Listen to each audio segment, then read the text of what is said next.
Welcome back to the Everything is Black and White podcast. I'm Andrew Musgrove, joined by John Gibson for the match preview. Chelsea, the visitors to St James's Park for a lovely 12:30 kickoff on Saturday afternoon. As always, we are sponsored by NordVPN and fpro.com. All the details are in the podcast description box. Newcastle come into this game on the back of a 2-1 victory over Fulham in the Carabao Cup. They're through to the semi-finals once again, and it was an improved performance than the one we saw against Sunderland, although there wasn't really a high bar set. So it was always going to be an improved performance, but nonetheless, something to be positive about. John, welcome back. How are you keeping? You well? I'm relieved, as much as well. We needed that, but as they say famously, one swallow doesn't make a summer, of course. Indeed. And you spoke in the match preview for the Fulham game about how it wasn't just a one-match reaction that we needed. It was a reaction over a sustained period of time. So I guess that's the same message. You've done it on Wednesday night. It wasn't fantastic. It was kind of just job done. Now build on it and make sure you go out and do better against Chelsea. Oh, without a shadow of doubt. I mean, if we want to be harsh, and we don't want to be too harsh, but we beat a moderate side, and it took until the 91st minute to do it, as it did in the league against Fulham, if you remember. It was a 90th minute Bruno winner then. We were grateful for that, but for goodness sake, no one start telling me or telling other Geordies that we're back, redemption is at hand, and it's all systems go again. We've had this... everything's fine after one win, knee-jerk reaction time and time again. And I said prior to the match that it would take a run, and one win will not wipe out the memory of Sunderland and the memory of West Ham and the memory of Brentford. It's happened a long time, lots of times this season. It's a step forward, and that is very, very good. But we must go on and attempt to defeat Chelsea on Saturday. I say attempt because our back fours and goalkeepers smashed the smithereens with injuries. But we've got to beat Chelsea. And then away from home, we've got to get at least 3 points out of 4 at a very moderate Manchester United and a poor Burnley, which is a real opportunity. But it's a tough test on Saturday. But that's what we've got to do for starters. We've had this bounce back situation so many times this season, I feel like a rubber ball. We can't just keep bouncing back. We've got to sustain something. And the step we took against Fulham was the first small step for man. And let's go on from that. But we've got to go on from that. Yeah, certainly so. And it will have given them a boost. Obviously, I think the most important thing was the result. We wanted a good performance. Like I say, we probably got one where you could put it in the average category, but they did progress, which was the most important thing. And individually, some decent enough performances. Johan Wissa, for one, got his first goal, a tap-in, but it was instinctive. And look, he was where he needed to be, which you can't always say about Nick Valdemare as a centre forward. That's the first big question, John, about Saturday. Does Johan Wissa get the nod ahead of the big German? Great question. If it was a matter of just picking one or the other, he does automatically. But can he? Can he start 2 games in 3 days or 4 days after what he's been through? I wonder, and I worry that he mightn't be able to. Certainly, as in the Fulham game, he wouldn't last the 90 minutes. But if it was just a matter of who gets a nod and there was no fitness problem, then it would automatically be Wissa. What Wissa gives us, apart from a typical centre-forward's goal, which is a tap-in, that's 90% of centre-forwards. Supermac got loads of tap-ins. They remember his things that he hit from 25 yards, but tap-ins are the bread and butter of centre-forwards.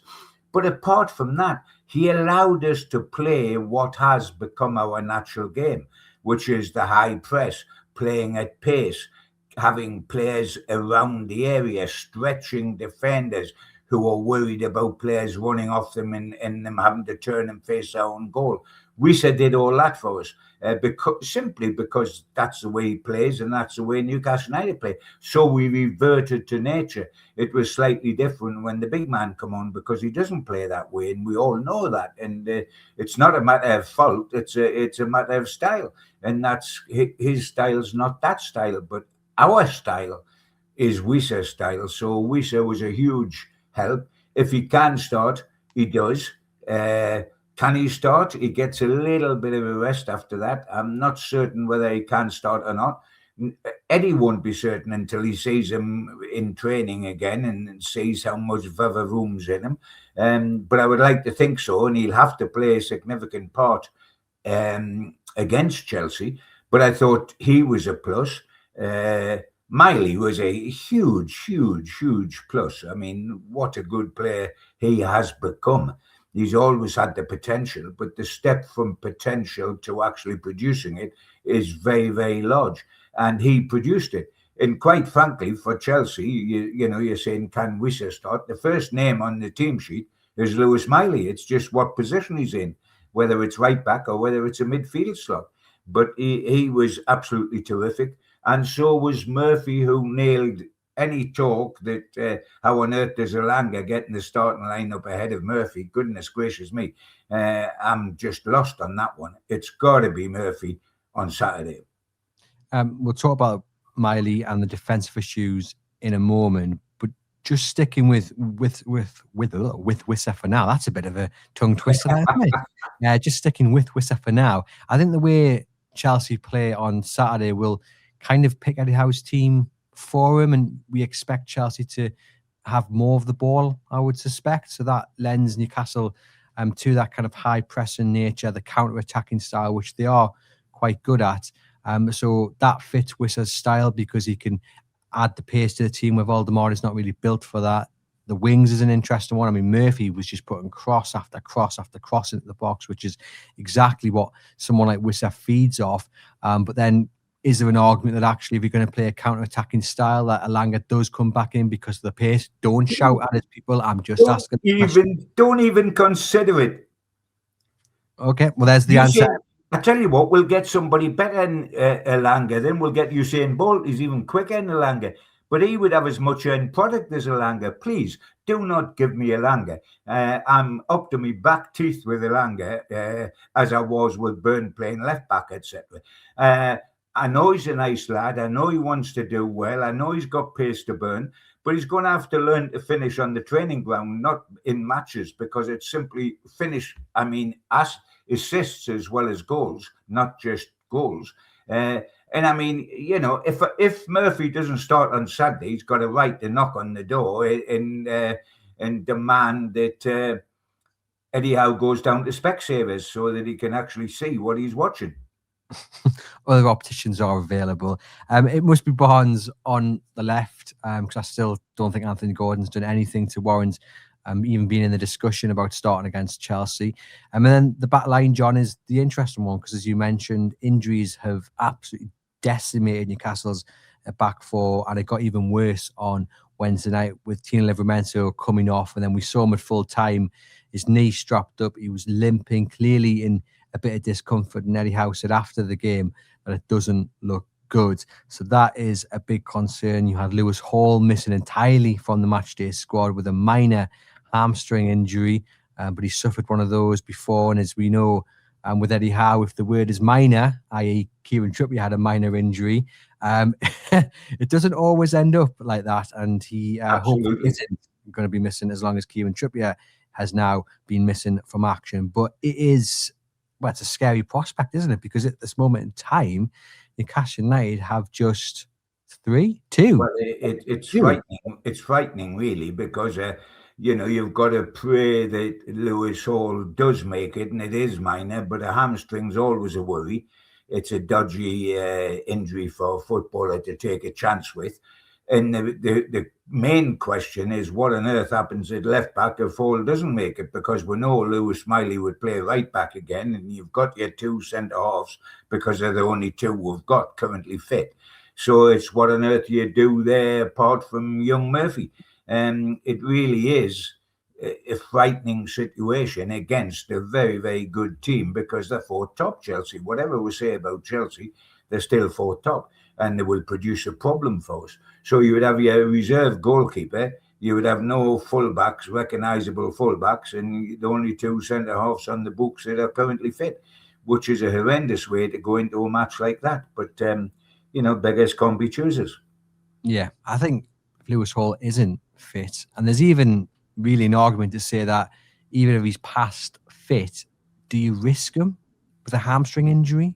Like, you don't want to just throw him back because he's deemed fit enough. Like you said, it's a horrible injury to have, It and you is. can It is. have that chance of reoccurring. So, maybe there's an argument to say that you don't even play him even if the medics say he's okay to do so, which would leave you with young Alex Murphy, who came on against Fulham. He did all right, didn't put up any trees, didn't really have to.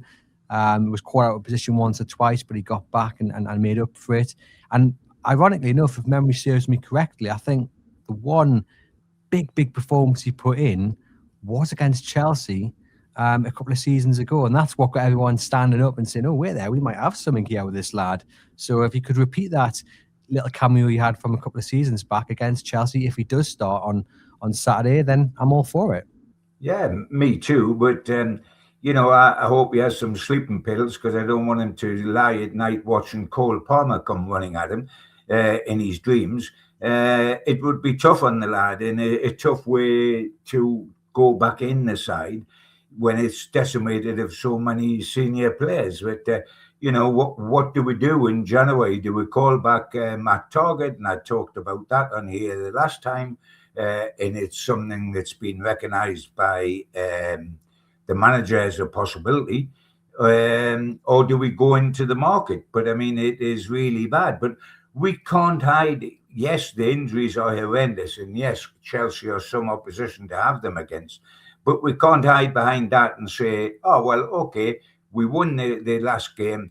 We've got injuries this time, so we understand how we mightn't win this game, etc., etc." We're beyond that in the season, and the redemption we need is in the Premier League, where we're way down beyond halfway.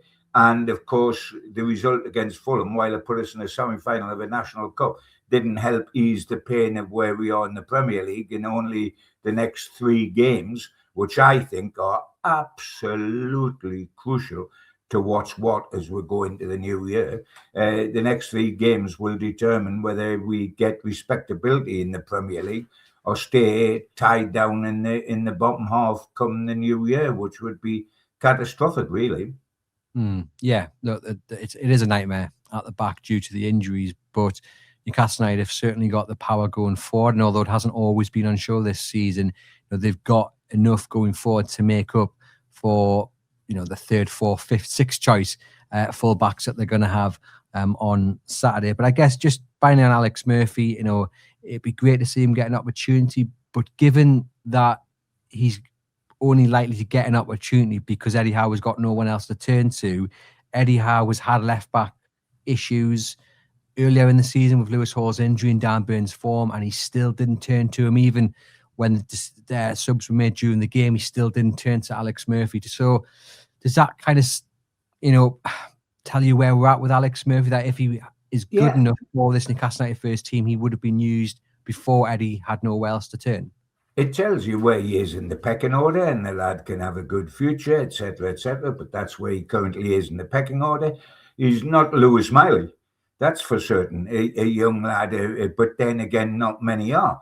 And if Lewis Miley could play right back and left back, I'm certain that he would play him in both those positions. But I mean, it's a freak situation when you look at Byrne and Livramento and Hall, are all the top 3 left backs, I guess, in picking order, and none of them look as if they could be available for such a big game on Saturday. It tells you where we are, but it's part and parcel of the game. It's part and parcel what you take your chance with. It's the same in goal, really. We've got Ramsdale and then nobody because we've got Pope injured, and so you fly by the seat of your pants in 1 or 2 positions, but we've just got to get on with it and got to get some sort of redemption and cobble up something as much as we can. What it does mean if we have a left back situation is the left side of midfielder and the left winger will have to come back and do a lot, help out an awful lot in the covering to double up on the right sided players to give us a real chance, because Murphy's going to need some help because he's a young lad. And so whether the left-sided players, Joe Linton or Willock or Ramsey, and whether it's Barnes or Gordon ahead of him, they're going to have to come back and do a double shift. Yeah, the same on the right as well. And we saw it against Fulham. It didn't work perfectly in the first half. Their goal came from a lapse of concentration and miscommunication from both Murphy and Miley, that it kind of improved as the game went on. So they're going to have to, both sides, they're going to have to really spend, the next 24 hours just trying to get to know each other that little bit better and making sure that, like you say, the centre mid and the winger are back helping and protecting, especially Lewis Miley. And then if indeed it is Alex Murphy at left back, doing the same for him, because, Pedro Neto, Garnacho, they're good players and they will make sure that they attack any vulnerability in this back line, especially on the flanks. I guess the other thing, John, is the quick turnaround. It is ridiculous. And the same for Chelsea, because, they played on Tuesday against Cardiff, won 3-1. It's ridiculous that this game is 12:30 on Saturday. That it's just scandalous. I mean, Fulham don't play again till Monday. Like, how is this even allowed? Yeah, it's true. We're lining up with excuses already, aren't we? We haven't got to defend us. It's scandalous that we're playing so early. And of course it is. And of course, Chelsea have the advantage over us there because they've got such an in-depth squad, having scattergun cash at the whole situation. They didn't field their first team at Cardiff. They made 11 changes. So there's a lot of players that'll come into Newcastle that's had a rest during the week, not unlike us. But again, if you sign up for something, you sign up for it and you get on with it, and you play the hand that's dealt you, and it is a hand that's not to our advantage. But hey ho, there you go. And we've just got to make the best fist that we can of it. It's hard that the next game is Chelsea. If we think Eddie Howe's had a situation where as manager he's been under scrutiny, certainly in social media, from people that knee-jerking after what happened in the derby, and in fairness to people that have given us a reasonable argument about why Newcastle must look at the Eddie Howe situation, they've been reasoned, and of course that stands up. But you've had the wild accusations and absolute knee-jerk nonsense. Let's sack him and let's do this and that and the other. There is a situation. Eddie Howe's a big lad. He knew defeat against the derby on top of everything else. It wasn't a one-off, that, Andrew. That's what is upsetting. That was not a one-off. It has happened all too often this season, mainly away from home. But it has happened much too often for all our liking. And therefore, we've got a manager under pressure. Is he still under pressure after winning against Fulham? Yes, of course he is. As I said at the start, one swallow doesn't make a summer. Does he deserve to be under pressure? That's a totally different thing. You're going to be under pressure because it's a results-driven game. But he ought to have enough in the bank credit, and I certainly has with the Newcastle hierarchy. But the focus is still on Eddie as a manager. The focus is also on the Chelsea manager after he come out with that baffling statement about how he's had no support from anywhere, and even people within Chelsea Football Club don't know for certain who he's referring to. It certainly wasn't the fans, because he made that plain. It wasn't the players, because he lumped them in with himself. So it was either the media or his bosses, and the conclusion seemed to be it was his bosses. Now, if it is, that's a very difficult thing to do, take on your bosses in public. But he was certainly sort of washing his dirty linen when nobody knew what he was talking about, and still don't. So he's heaped pressure on himself. So you've got two managers for vitally different reasons, both coming up here, both rather anxious to get a win. Yeah, it was a bizarre comment from Maresca. The form hasn't been great for Chelsea. Last one away from home at the end of November, 2-0 to Burnley. They've lost to Leeds and drawn at Bournemouth since then, away from Stamford Bridge. They've had some brilliant performances in the Champions League, and like you say, also progressed into the semis of the Carabao Cup. They are a good side, but they don't really always perform here at St James's Park. And I think just being at home, being buoyed by what we saw against Fulham, an improvement, more is needed. But being in the semi-finals of a cup, crowd should be up for this. It's a horrible kick-off time, as we've mentioned. It doesn't allow for too many pints to be sunk beforehand, but hopefully that doesn't impact the atmosphere too much. But this is a winnable game for Newcastle. I don't think there's anything to fear. If it was at Stamford Bridge, you'd be a little bit more concerned. Sorry, but here it's in James's Park. I'm backing them to win this, and I think the motivation, is continue to build and rid yourself of the nightmare of Wearside. I think the players and Eddie Howe hopefully are well aware that one win against Fulham doesn't do that. It's going to take a lot of good performances and victories to even start to rub away the hurt that we all felt until you get to March and get the one and only opportunity to fully rid yourself of it. Quick question about the midfield. Bruno will start. Captain fantastic. We don't need to say much about him. Tonali came off the bench and looked a little bit back to himself. He did a lot of running and he really helped show up that midfield until the final whistle. He even had a bit of a Bruno moment where he cleared the ball into touch and tried his best to copy his captain by thumping the air. Didn't quite manage it, but it was nice to see. You actually popped into my mind when I saw him do that, John. I thought, you mentioned the other day that he doesn't ever look too happy. I thought, well, there's a bit of a different expression from Tonali. So those two will start. It's just a question of who starts alongside them. I don't think it'll be Joe Linton. Eddie Howe said that he's nursing a groin injury and he'll only be used in case of emergencies. Joe Willock, Ramsey, it won't be Miley because Miley's going to have to play right back. So I'm ruling that one out straight away. I think it'll probably be Ramsey, won't it? I thought he did all right against Chelsea. Didn't, again, pull up any trees, but he did enough, right? Against Fulham, sorry, he did enough. He did all right. He didn't do enough. He couldn't do a lot more. He's 44 million or something, wasn't he? He hasn't justified that yet, and not by any means. In fact, I'm totally underwhelmed by Ramsey and Willock at the moment. I've got to be truthful. I think when we go outside of the famous three, who aren't so famous now, and Miley, I think there's a big drop-off then to what the standard of the next is.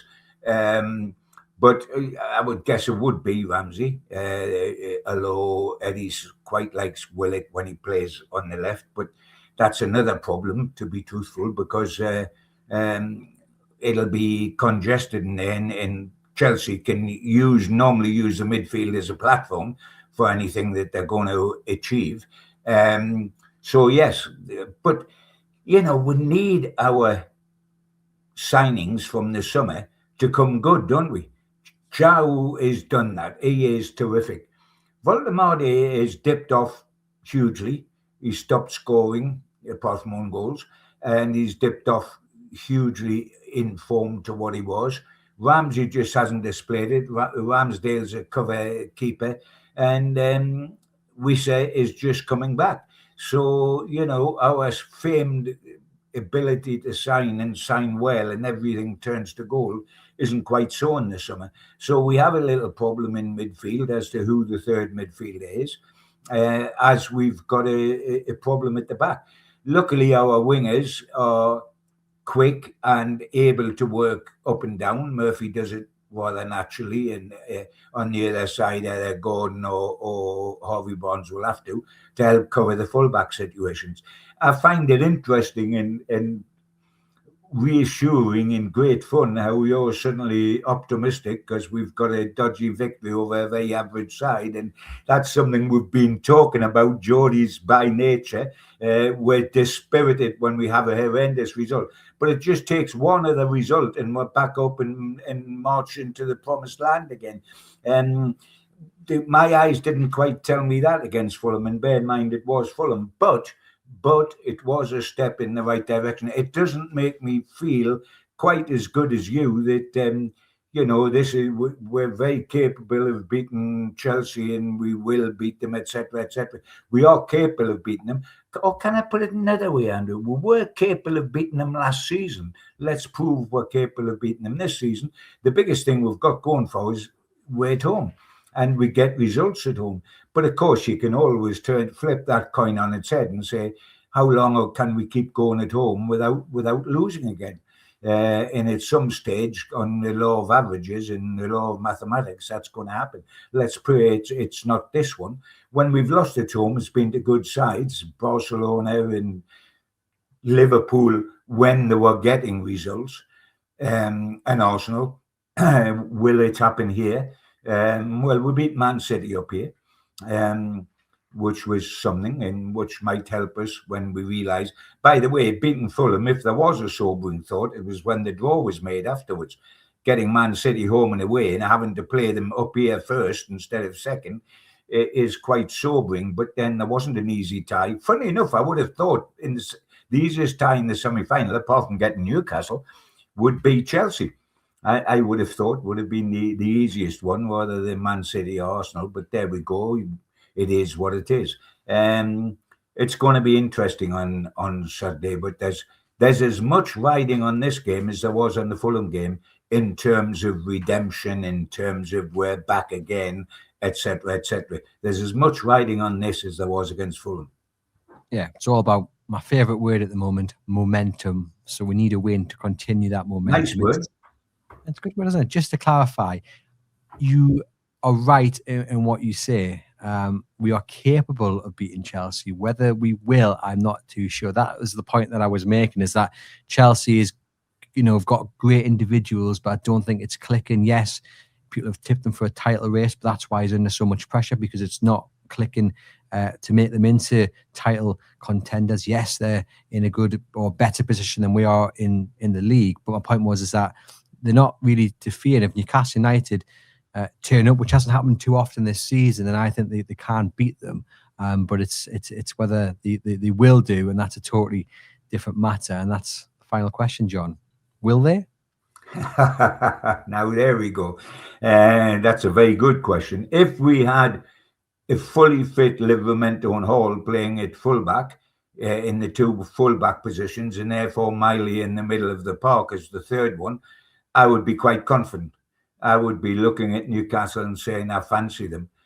As it happens, we may not have either fullbacks, Hall an outside chance, but Willie, Livramento, no. I think they will get at us, and I think it's going to be a real tough afternoon. And I'm obviously I want to win because that's the best way for us to get back to what we were once upon a time.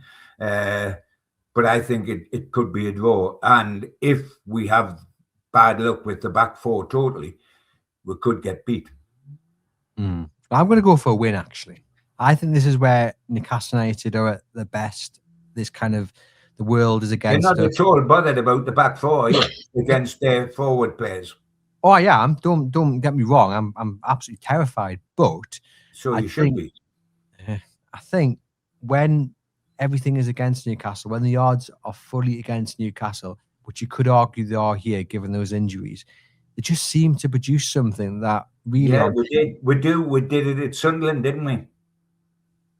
Okay, but the point being, we have at home done it prior, where we've seen them come into games and people have written them off, in seasons gone before. And I think there's something we talk about mentality and how the mentality isn't there. It's not quite right, but I do think we will see that kind of siege mentality in this game if the injuries to Tino Livramento and Lewis Hall mean they're not playing, which they're unlikely to be in the starting 11, and we are left with Miley and Murphy at fullbacks. I don't know. I just think it inspires them to greater things, to surprise things, to upset the odds. So I'm going to go for an unlikely win, although it is more on hope than expectation. But I just think this is when Newcastle tend to surprise people when the odds are against them. You know what? This is why the whole country loves Geordies, because we are lovely people. Our pint pot's always half full, not half empty. And that's great. And we just need the slightest encouragement, which is a 91st minute win against Fulham, for it to feel all sort of bouncy again and be back on the trampoline. I hope you're right. It is possible that we're right. I'm going for a draw. But I tell you what, it wouldn't surprise me at all if we get taken at the back at some stage, if the back's as we think it might be.